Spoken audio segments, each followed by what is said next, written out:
imagination, so we focus on the right things. And this is the kind of external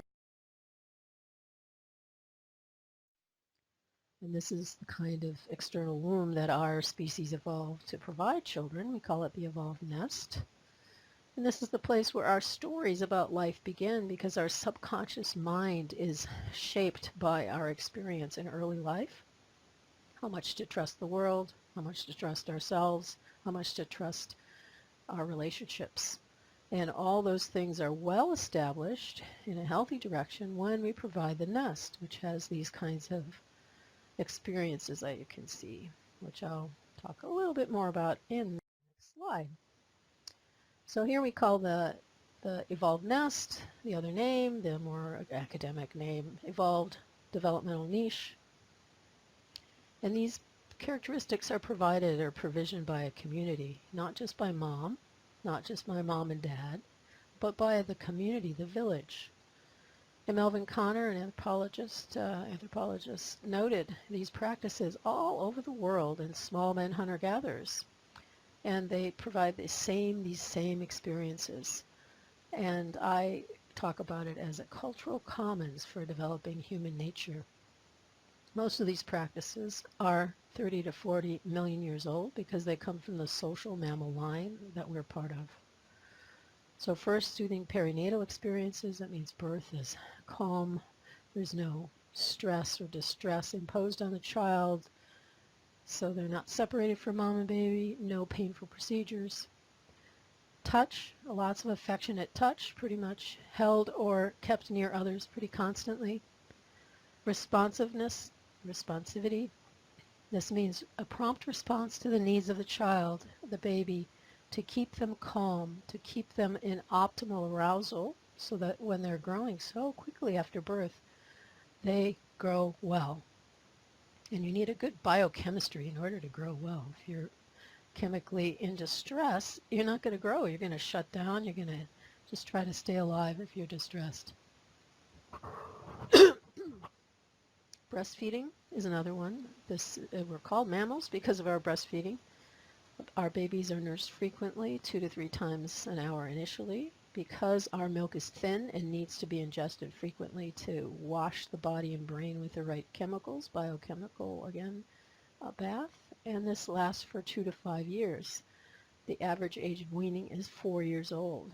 Oh my God, you say, oh, can that be? I can't imagine it. Well, it's because the breast milk has thousands of ingredients, including the immunoglobulins to build the immune system, and it takes about that long for it to reach adult levels. So these are built into our species' needs, basic needs. Allo parents or allo mothers, these are other mothers, other caregivers beyond mom that also hold the baby, respond to the baby, play with the baby. They're typically fathers and grandmothers, but they can be other people too, even non-kin. Play is another one. This is free play, and babies are ready to play from birth. They're ready to have back and forth so-called conversations with the caregivers so that their brain is actually being socially constructed.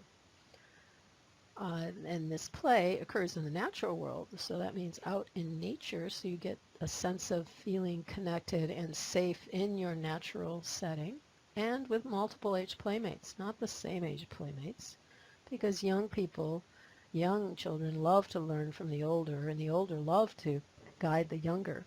And so that happens in these multi-age play groups, and doesn't really much happen with the same age, because you can't learn a lot from your mates except to take risks and be competitive. Finally, social support, positive climate. This means that mom and baby feel like they're supported.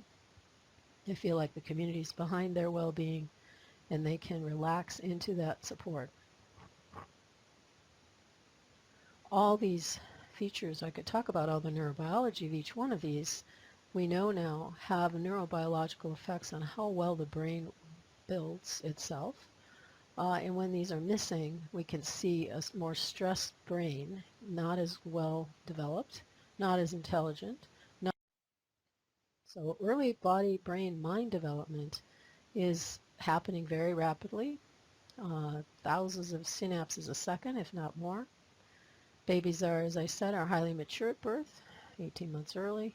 Only 25% of the brain, adult-sized brain volume, is there at full-term birth. And so they need this exterogestation, an external womb. And you can't really, you think, oh, nature or nurture. Well, it's not really a question of nature or nurture. It's always both. And at any given moment, there's always an interaction. The baby now is a different baby than 5 minutes ago, and so that's a different nature, and the nurture they receive, is it appropriate? Is it the evolved nest, which then supports good development, or is it some other stressful situation? So there's a constant interaction that promotes various epigenetic effects. That means turning on or off genes that are scheduled to be turned on or off at that time point. And a very plastic dynamic system, so that early experience shapes the trajectory for where that baby's going to go in terms of health and well-being, sociality, and morality. So if a baby is highly stressed in early life, that means left to cry, left alone. These are very distressful things for a social mammal. That means the dynamic system is going to move in a suboptimal direction, and it's really hard to get out of that later because so many things are developing so quickly in those early months and years that the sensitive period passes and you almost cannot fix anything. Some things you can fix, but later with good healing practices, but other things you can't. And we don't know exactly which because we can't do these kinds of experiments to find out. And so there's a biosocial construction of who we are. Our emotions and cognition grow together. That means they are shaped by our experience, and our experience then is shaping our sense of self, our implicit self, that subconscious sense of self. Am I good? Am I bad? Am I loved? Am I unlovable? And undergirds our social and moral capacities later. A lot of this stuff happens in our unconscious mind because we don't learn to verbalize things till age 2, 3, and all. But there's tons of learning that happens before then. And another thing is our social worldview. Do we think the world is a safe place, benevolent, or is it a dangerous, scary place that we always have to be on the watch for threats? So early body, brain, mind development is happening very rapidly. So as I said, emotion and cognition are built together, so these structures, our cognitive structures, emerge from the recurrent patterns of sensory motor activity, the recurrent patterns of what that baby feels and what they experience. Are they with others? Are they in social interaction with others? Then they build a good multi-layers of skills to get along with others. And these are shaped in the subcortical systems and the neocortical, different parts of the brain that are growing at different times and interrelating and connecting. And the emotional circuitry then that's established in early life, we have some built-in emotion systems, but they have to be tuned up in one way or another. And these are going to be related then to our social, moral, and ethical expression. Jean Liedloff, an accidental anthropologist, wrote this wonderful book I encourage you to read, The Continuum Concept. You can also find it online. There's a website with lots of information that people have put together. And she says, the feeling appropriate to an infant in arms is his feeling of rightness or essential goodness, the premise that he is good, right, and welcome. Without that conviction, a human being of any age is crippled by a lack of confidence, a full sense of self, of spontaneity, of grace. And what the babies there experience then is lots of social pleasure. They have the presence of others, the reverence that they are revered for their being alive, for being maybe an ancestor reincarnated. I mean, you never know, or a god. I mean, there's a high value of babies and children, and they experience intersubjectivity, that shared mental mind, emotion, communication pathway with others. They experience empathy from others who meet their needs without complaint, without resistance, and they practice perspective taking, growing into greater and greater skills there, and all this leads to social pleasure, love to be with others, and a sense of social effectiveness or effectivity, ability to be with others, and deep empathic roots. They feel very empathically connected to the others in their community, but also to the natural world, which I'll mention later. And so the neurobiology of the child is shaped accordingly from the bottom up here. Core self feels competent. I am competent. I can trust others, self, in the world. And then as action capacities increase, the child feels that sociality is easy and fun, and I empathize with others. And then with greater development, the communal self, a sense of being connected, the emotions, the cognitions or thoughts, feelings, inclinations, all are coordinated together holistically and integrated. Whereas you can see that the opposite happens typically, I think, in the United States with children from the bottom up. I don't trust myself. I don't trust others. I don't trust the world. I don't feel competent. But with good care, we'll come back to, I'm going to talk about bad care later again, but here's the good care. So notice these three systems here. These are, Paul MacLean identified three kind of major mindsets that we can go into, global mindsets. And the survival systems there are what we're born with. And they can be ratcheted up or ratcheted down, depending on which one, what happens to you in early life. Then there's the mammalian emotion systems. These have to be cultivated after birth. They're ready to go, but they have to be socialized. And then the third system comes later. It develops till about age 30 now, we think, where our abstraction capacities develop, our ability to be thinking outside the present moment, our imagination, and our ability to control ourselves, executive functions, and so on. So in a good, well-functioning brain, this is what it looks like. The executive functions grow into a way that they control those survival systems.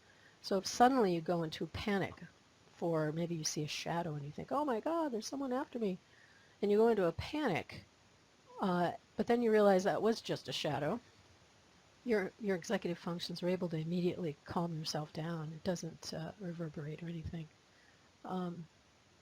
Whereas in a malfunctioning brain, it would take a long time to recover. And so we have our species typical mindsets that we can see in the small band hunter-gatherer communities around the world, these two. I call one the engagement ethic. That's the full emotional presence in the moment with the other person. You're able to practice intersubjectivity and resonate with the other and do the interpersonal dance in an egalitarian way, treat them with reverence. These things are developed and primed in the ways I mentioned with the nest, fostering secure attachment through companionship care. And then when you're able to use your imagination to think about possibilities, you do so in a way that's egalitarian, responsible, sympathetic, and your sense of agency of how you want to act is connected to your communal connections. So our nest that we have is a species typical developmental system. So this is the evolved expected support that's provided to the young. And when that happens to you, we should expect a species typical outcome, a smart, effective creature. And so that's what I've been talking about. What's a species typical outcome?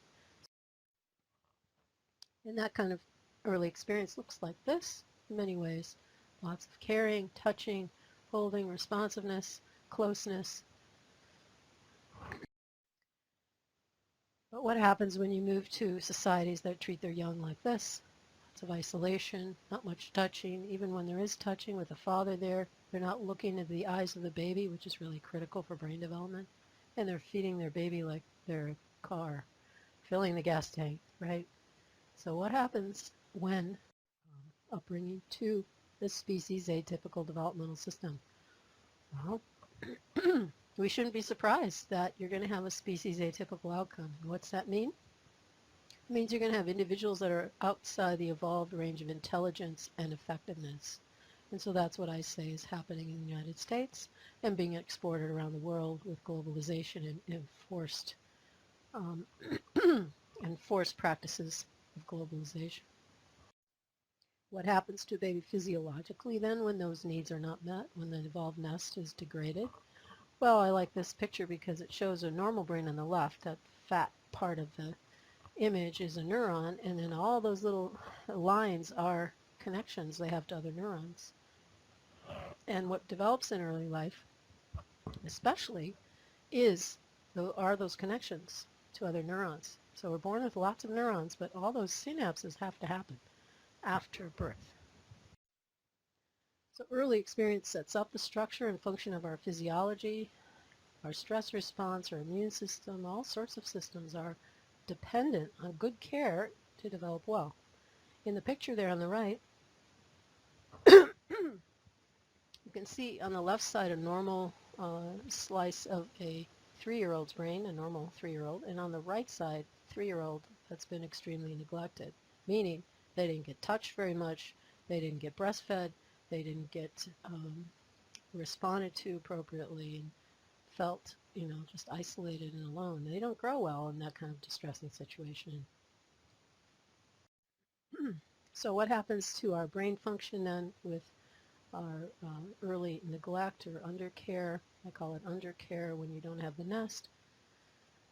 Well, instead of this kind of brain working well, you're going to have toxic stress. Early toxic stress is going to lead to a self-protection disposition, meaning it enhances these survival systems. They get easily triggered, and this kind of stress reactivity then controls higher order thinking and shapes what attracts your attention. So if a bear moved into the room right now, you would be looking around for something to protect yourself with. In a toxically stressed brain early on, you're going to spend most of your time in that kind of mode. You're looking for threats and you're looking around for safety. And the mammalian part of the brain, what I'm calling mammalian here, our sociality, our development of our care and love for others, our playfulness, is not developed well. And so that's what leads, to most of our humanity. And that part is undermined and suppressed or neglected or absent.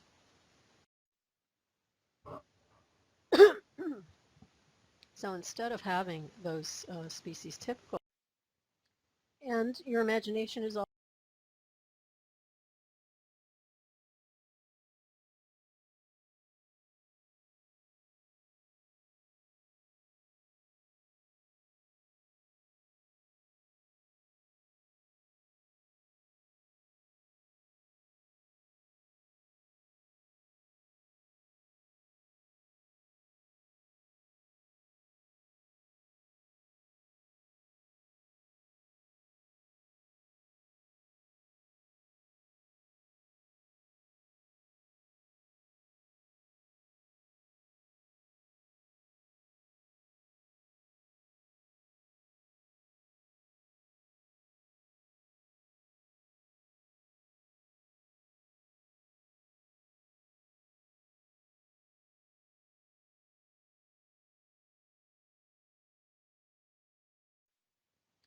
and your imagination is also going to be affected. So your imagination, those higher order thinking capacities, are going to be impaired with emotion distortion, your stress reactivity, your sense of deep separation and distrust, and you're going to be susceptible to the dangerous ideas that Idelson pointed out. A sense of superiority, because you have to be one up to be good, right? One down is not good.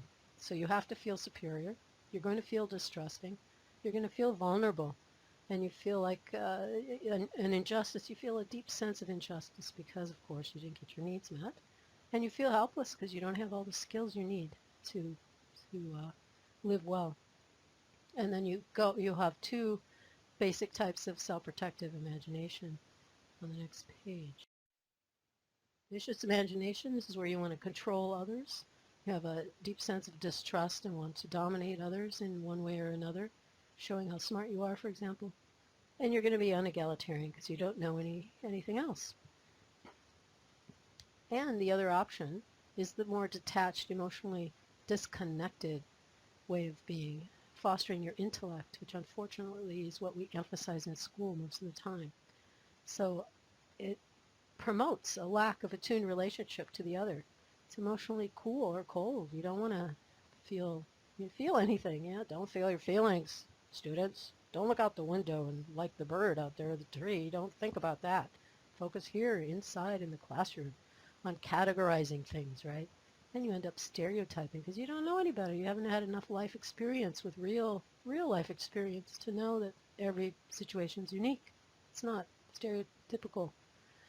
And you learn to objectify and dissect and order things, decontextualize everything. So you take it away from its own relationships and consequences of whatever it is you're studying. And you want to control and have power over objects, like firm answers, and calculate utility of people and things. You want to exploit everything and innovate without a sense of consequence because you don't have those deep empathy roots. And so what's happened then is we've ignored our multiple inheritances, which includes the nest, the evolved nest. And throughout life now we stress children, especially early on, and put them on trajectories that are suboptimal. And with every one of these components of the nest and basic needs unmet, every one missing is a risk factor that can lead to a self-focused personality as you develop, instead of the other inclusive personality, which is what happens in our species normal trajectory.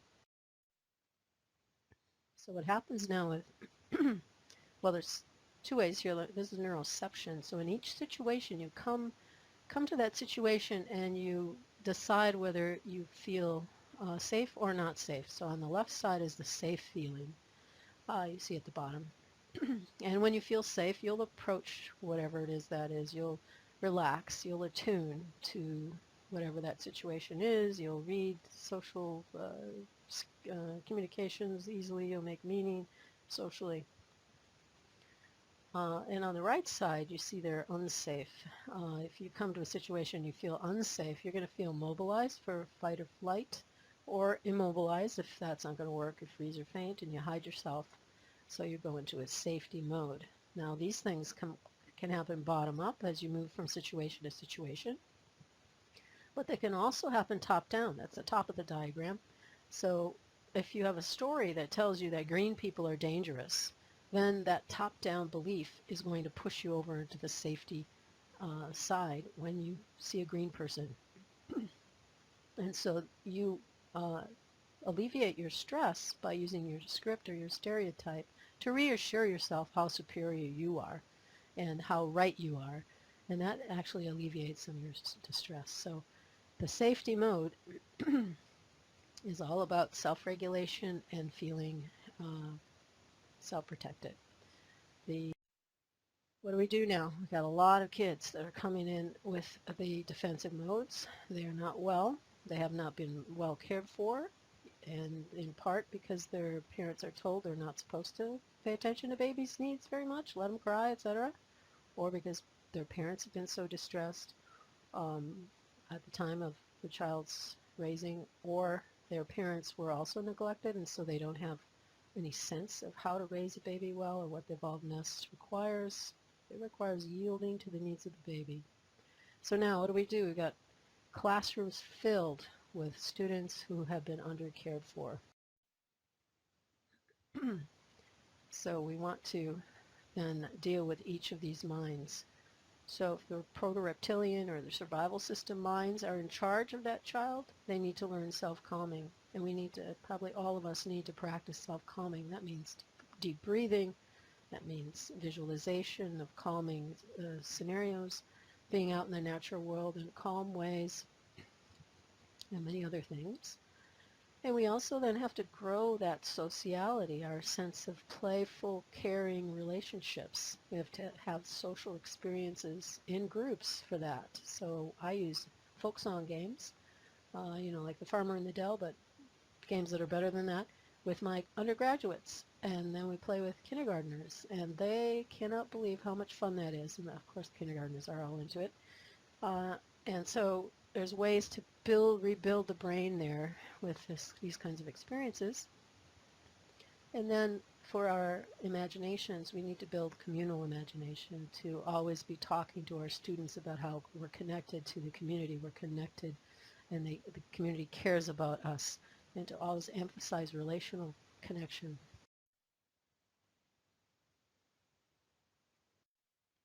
So we need to rebuild our human capacities. And the ways to do that then are to avoid those survival-rooted imaginations. So avoid using language that says, oh, those people, oh, we're better than them, or, who's going to be the winner today? All those things give the wrong idea. You want to have relational talk be about us and us, not us and them. And you want to always think about the consequences of whatever you're doing. So not detached from consequences, not detached from relationships, not detached from emotions. You want to feel fully your emotions and train them well, which is what happens in our species typical nest. And you want to always be aware of what your actions can possibly do to others and to the world. You want to develop the right hemisphere. We'll come back to this.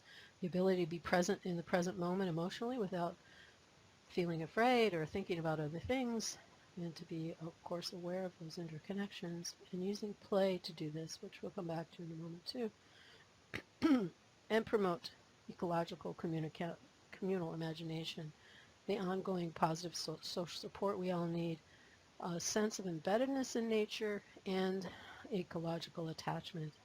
Many people say now that part of our reason for destroying the planet is because people don't feel connected to nature.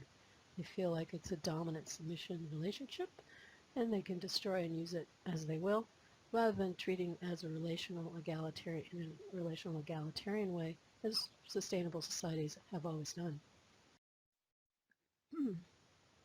So the ethical classroom, we've developed a model with Minnesota teachers, and so there's materials online for this that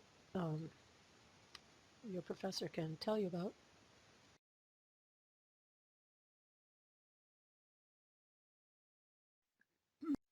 So we developed this model.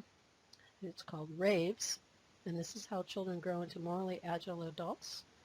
R for relationships, A for apprenticeship, V for virtuous models, E for ethical skills, S for self-authorship. So let's go through it. First, the teacher, the educator must establish a caring, responsive relationship with each child in the classroom. I know this is kind of hard when you have hundreds of students in high school, but certainly you can do various things that help them feel like that you care about them, such as greeting them at the door in the way they like, for example. But what a caring, responsive relationship looks like is that it engages the emotions. It's not just about intellect. It's not just about thinking and training, learning facts, but it's actually engaging your emotions. What does that child care about? And how do we help that child develop their emotions well? It fosters a secure attachment. Secure attachment means that the child can feel that you are trustworthy, that you care about them, that you're not going to betray them. This builds a bridge for instruction. Secures the child's attention and establishes a line of influence. If they don't feel securely attached to the teacher, then you may never reach that child. Depends. And then a physiological orientation towards relational attunement. So letting the student learn the physiology of connection if they haven't learned it, which is a sense of calmness in relationships. So holding hands in circles can help. If someone's calm, their calmness can be transferred via the hand to the other person. And so there's different things to do, and each teacher will do them differently. And it may take longer with some students to develop these relationships. And then beyond the individual teacher-to-student relationship, we need to have a social climate in the classroom that's also supportive. So you want to keep members calm, help them learn to get along, so to learn face-to-face relational engagement, encouraging pro-social imagination. How can we do this to help others? How can we think of new ways to help others? Individual positive purpose, enhancing your own human potential for the good of the community, and then meeting basic needs, which have been identified by others important for thriving and flourishing in human beings. Belonging, in the sense that you belong to the group, that you are welcome, accepted, you have an effect. Autonomy, that you have choices to make, that you are not coerced into your behaviors. Self-enhancement, that you can grow yourself in ways that you want to. Trust, that you trust that the community is a safe place to be, and that you can make meaningful information, meaningful stories, meaningful patterns of understanding.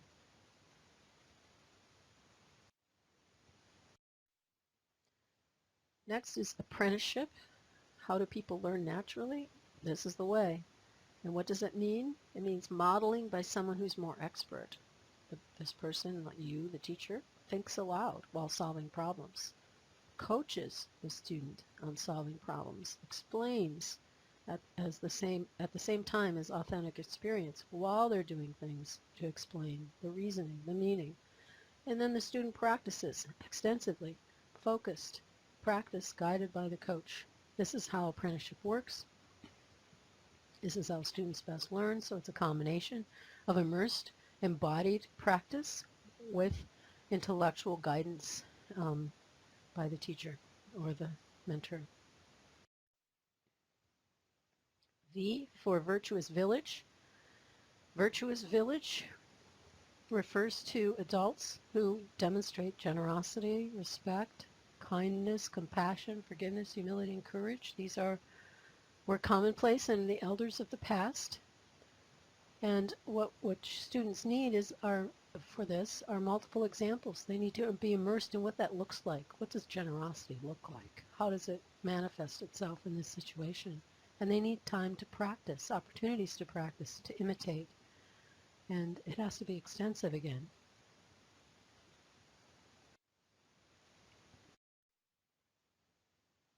The virtuous village provides a positive social climate. That means within the family, within the classroom, there are more positive than negative emotions that are felt and expressed. There's more joy, serenity, or expansiveness, and less about sadness, anger, fear, humiliation. So of course there's emotion there, but it's more of the positive emotions. But when sadness or anger or fear or humiliation come up, they're dealt with properly. And in our studies, we find that adults report more of these positive emotions in childhood, are more securely attached, mentally healthier, less distressed, and less likely to go into that self-protective mode of getting along with others or morality.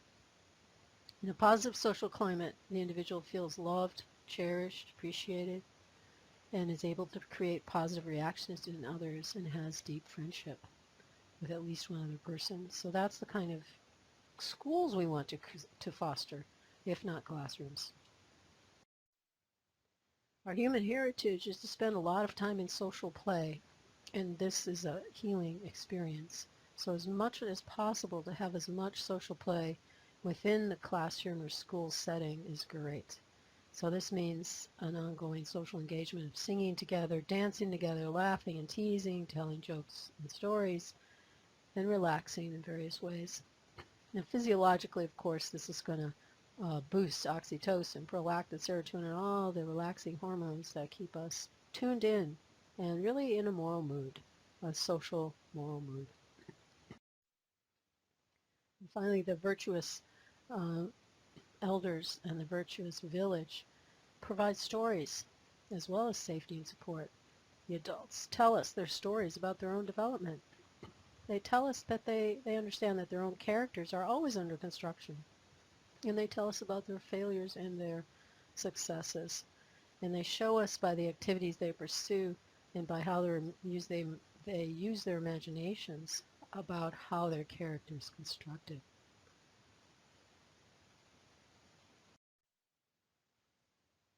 Stories shape what we believe about ourselves and the world. They guide our actions. And children learn whom they can or should become from the stories we tell them. So in babyhood, it's by the way we treat them. They learn whether they're lovable or unlovable, whether the world is safe or not. And then later in school, the stories we tell them also give them notions and give them pathways to become more of themselves, more human. They internalize these stories by how we treat them as well. E for ethical skills. This is a toolbox we've created, lots of materials online and in books These are the ethical skills that a classroom can embed in regular instruction. Ethical sensitivity, judgment, focus, and action. So those are the ethical expertises. And now finally, S, self-authorship. In this case, uh, to be a virtuous individual, to be a well-functioning person, you have to be autonomous enough to monitor your own choices.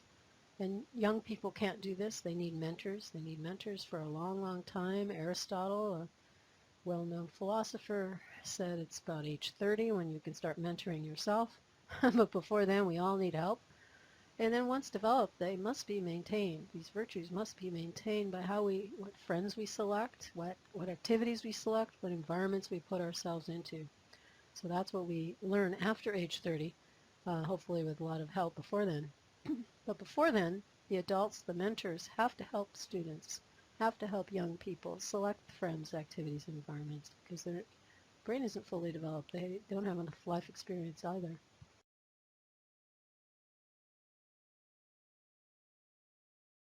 Yes, self-authorship. In this case, uh, and so self-authorship, I've mentioned the right brain hemisphere, which again is going to come up again in the next slide. But the right hemisphere, along with prefrontal cortex functions, have a great deal to do with our self-regulation capacities. So the ability to control our emotions, control our behavior, control our social reactions. It also has a lot to do with intersubjectivity and the ability to feel social pleasure, our emotional intelligence and empathy and our sense of being and connected, our ability to be self-transcendent, to reach higher consciousness and to be receptively intelligent. A lot of these things are right hemisphere directed, although the whole brain always works together. And you can see in the image, the right brain is where all the fun is, and the left brain, which is what we emphasize in school, is sort of the drudgery of focusing in on one thing at a time, linear fashion, categorizing and dissecting and decontextualizing. So, ethical character development can occur through raves, through relationships within the classroom, well, first with teacher to student, then classroom relationships, and then to the wider community. Apprenticeship through modeling, guidance, and practice. Virtuous models through immersion and through story. Ethical skills of sensitivity, judgment, focus, and action, and self-authorship. Raves and our development as human beings, as moral, social, highly ethical people, the purpose of all this is to live a good life in the community. And so we each live within an ecological context that hopefully is supporting our full capacities, and the whole community hopefully is building ethical skills together. That's what we should aim for. Now, let me just show you 3 tracks here. The middle track, I think, is what we've been emphasizing mostly in the United States, the species typical outcome, where we think cooperation, communalism, receptive intelligence, wisdom, relational attunement, responsibility. This is very focused on on humanity. And then if you look at that orange, hopefully it's orange for you, the trauma, when trauma occurs, it will push you down into the self-protectionist frame, which is also with a degraded nest, extremely degraded nest will push you into this oppositionalism, egocentrism, detached imagination. Now, our full species typical trajectory, though, is at the top, where we're immersed in nature. When in adolescence, we have a vision quest that connects us to the universe, and we feel relationally attuned with the natural world. And this is our original species typical outcome of cooperation and communalism.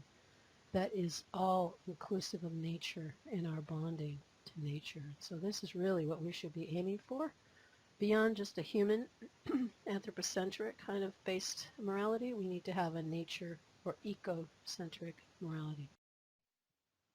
So our heritage is this, to have companionship caregiving, number 1 there, that builds a good physio-neurosocial biology, which leads to adults with well-being and wisdom, and they foster communities that attend to the basic needs that provide that companionship caregiving.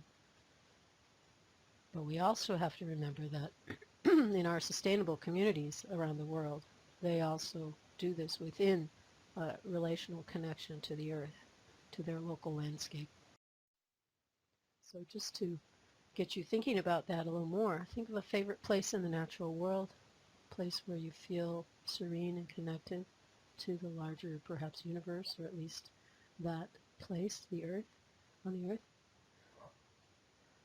And let yourself feel those heart feelings of connection. Feel it from the heart center and bonding out to that place, and feel the energy sharing you have with that place.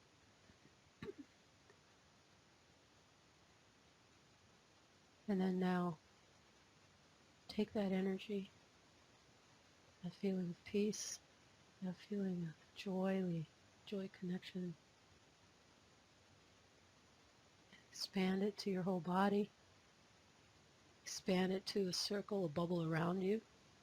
And imagine sharing that with your students, with your friends, with your family, that sense of bondedness to the earth.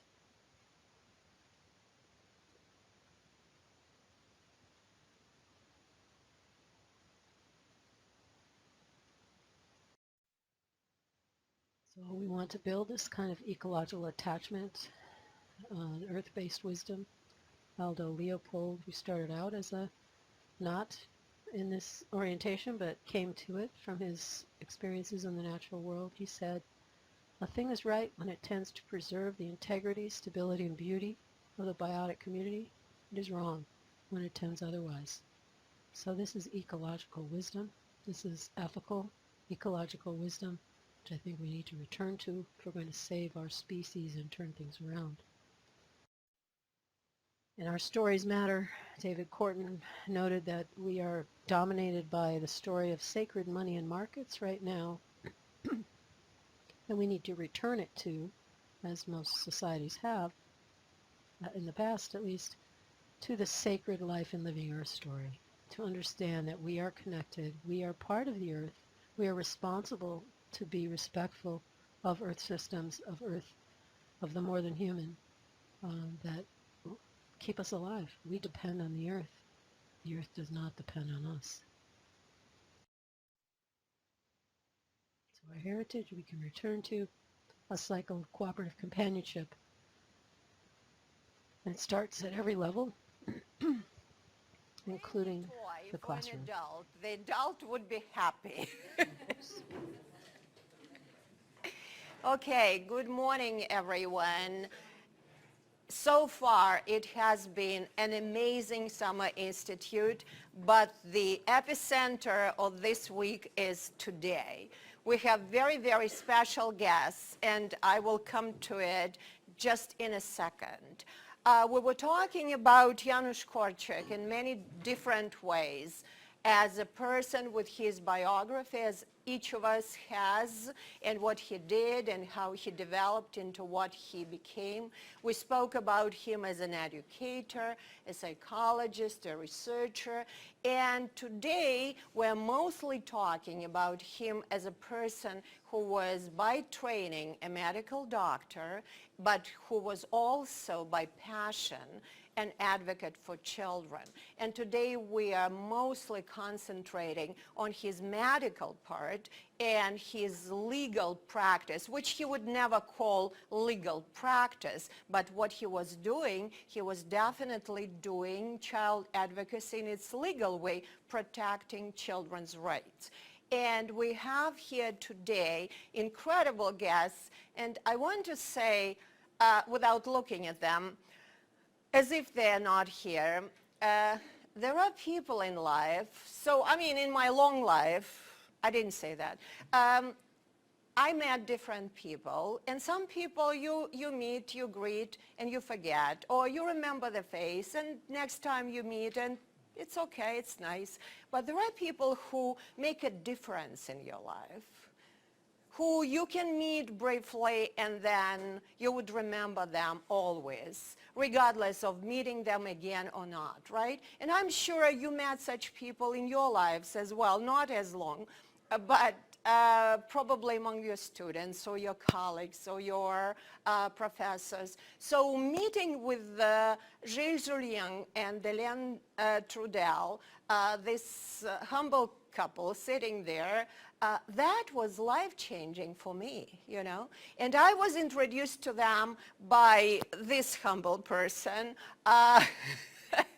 Jerry Nussbaum. And when Jerry said, oh, you know, there's a symposium in Montreal on social pediatrics, are you interested? I said, sure, I am interested. But it was also, okay, I would love to go to Montreal again. It would be something.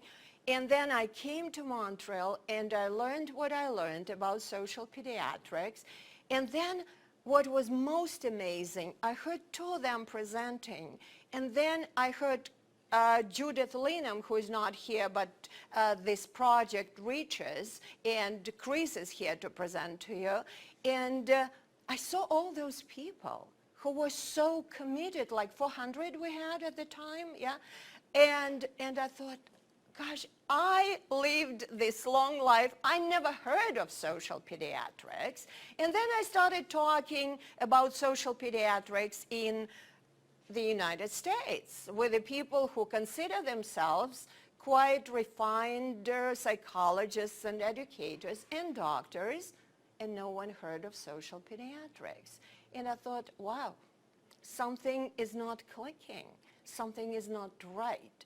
And because of it, it's so important for me here to have them as part of this Summer Institute. And for you, I'm sure all of you know, but it's important to bring this word further. It's important to bring something which the world doesn't know and finally learn.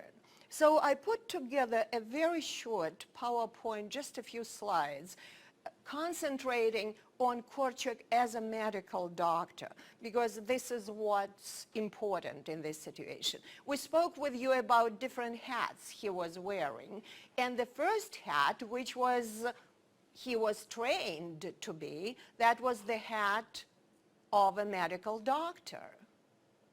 And all his life he felt like he was betraying medicine when he turned to actually education, to the orphanage. And here in this, I'm not going to read every quote, but he's talking about that the solution is not always to be found in books on psychology or medicine or anything, only bringing the whole abundance of knowledge which exists in the world in different formats can make a solution right. But what is most important, when we look down, we actually shared this experience with Chris. I was surprised she had the same. Many, many years ago, when my students would go to the children's hospital to play with the kids in the playroom, there were medical students there who were taking notes, who were there for practicing. And what my students noticed, and they were future teachers, they said, can you imagine they look up from their notes, the children wearing masks, children after chemotherapy, children without hair, children who look so desperate, all of a sudden these children smile and laugh. And they look at these children up, down to their notes, not a smile back. And my response was, you know what, they need to look for another profession.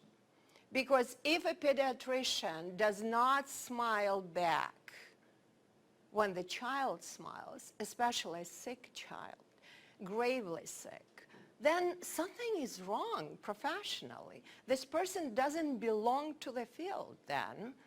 Then maybe this person would be a wonderful professional, but somewhere else, working with books or machinery or equipment, not with little children.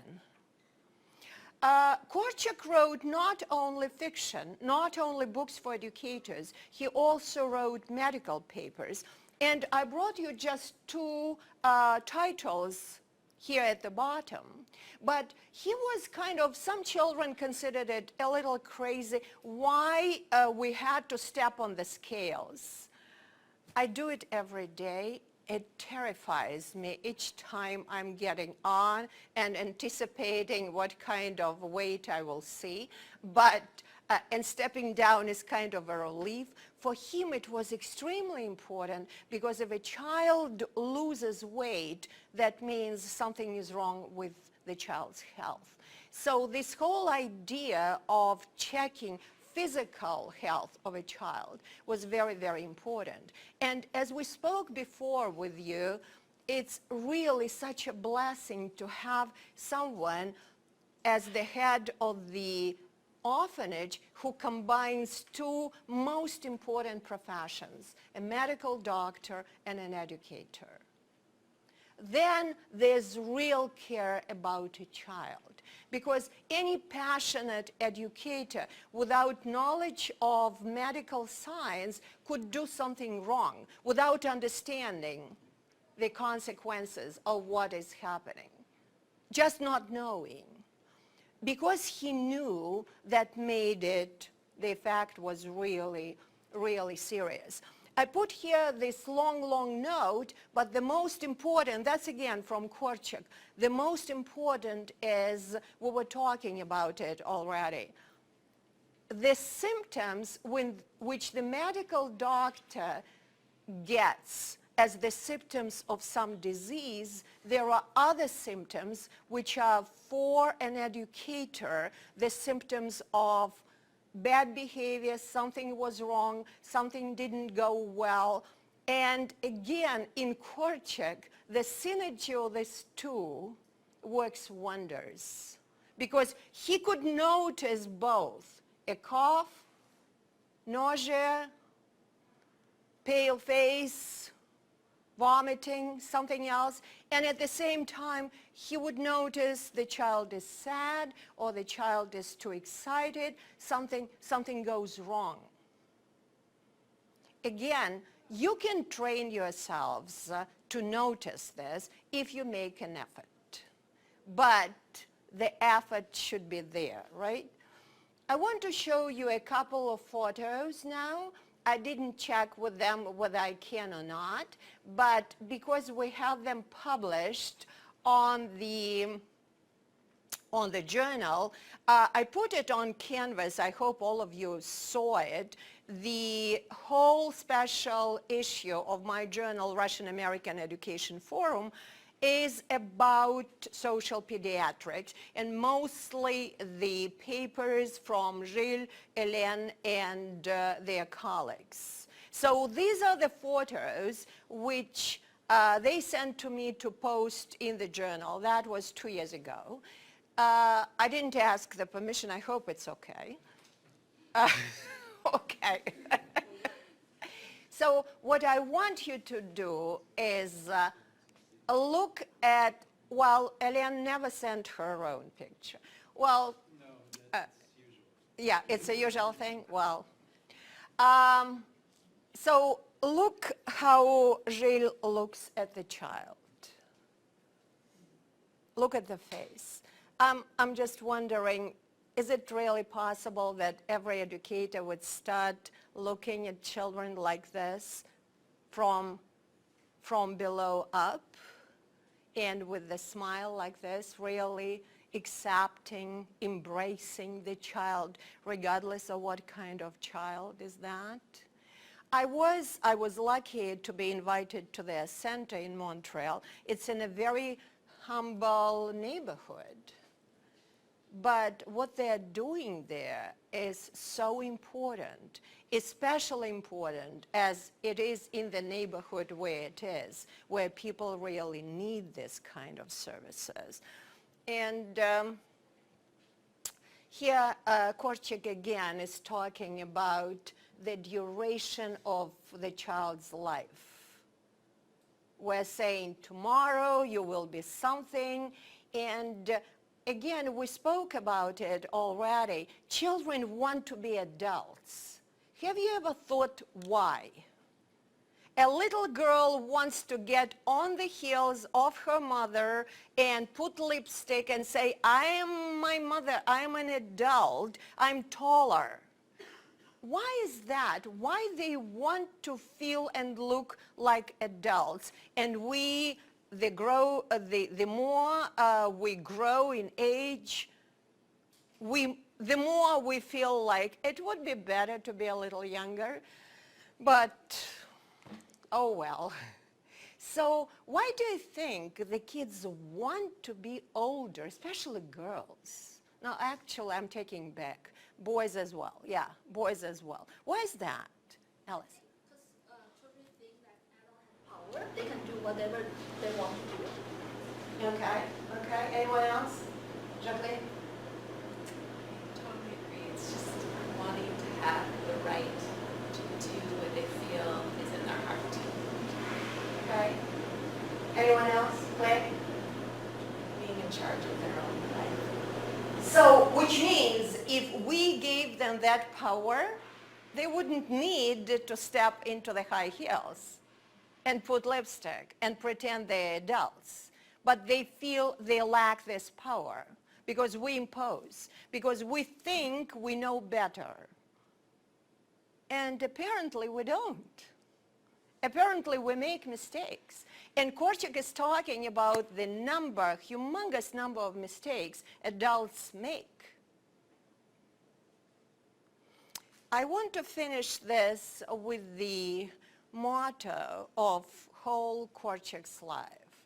And we were talking about it. There are different translations.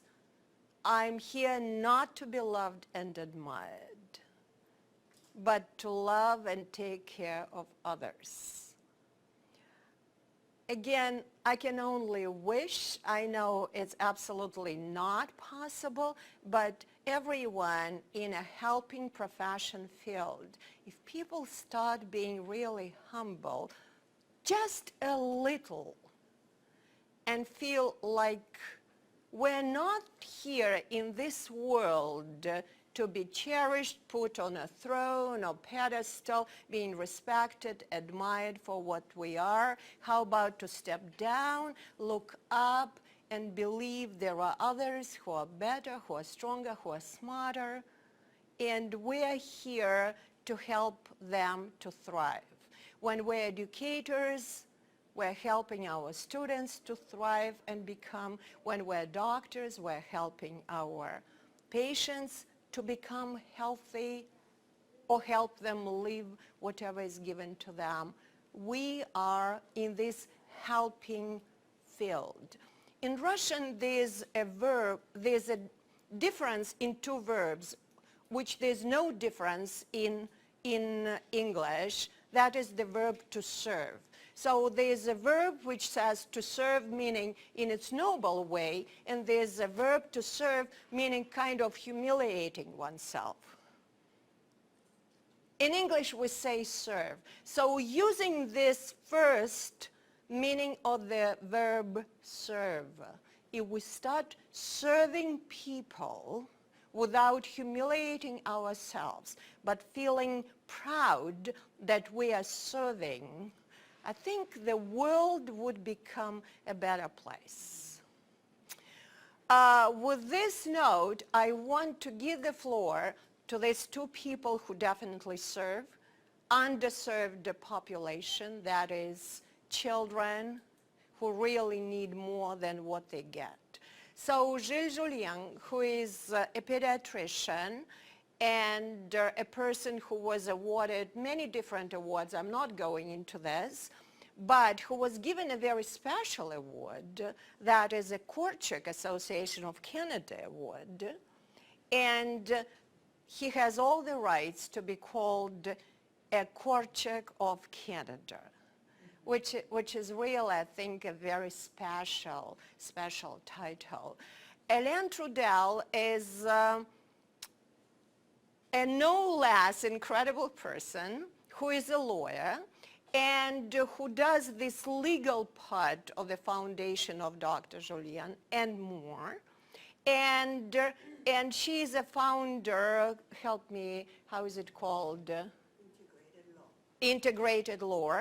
And this whole idea about the circle of the child comes from her, and the circles become so wide that they reached Vancouver and British Columbia and the whole Canada.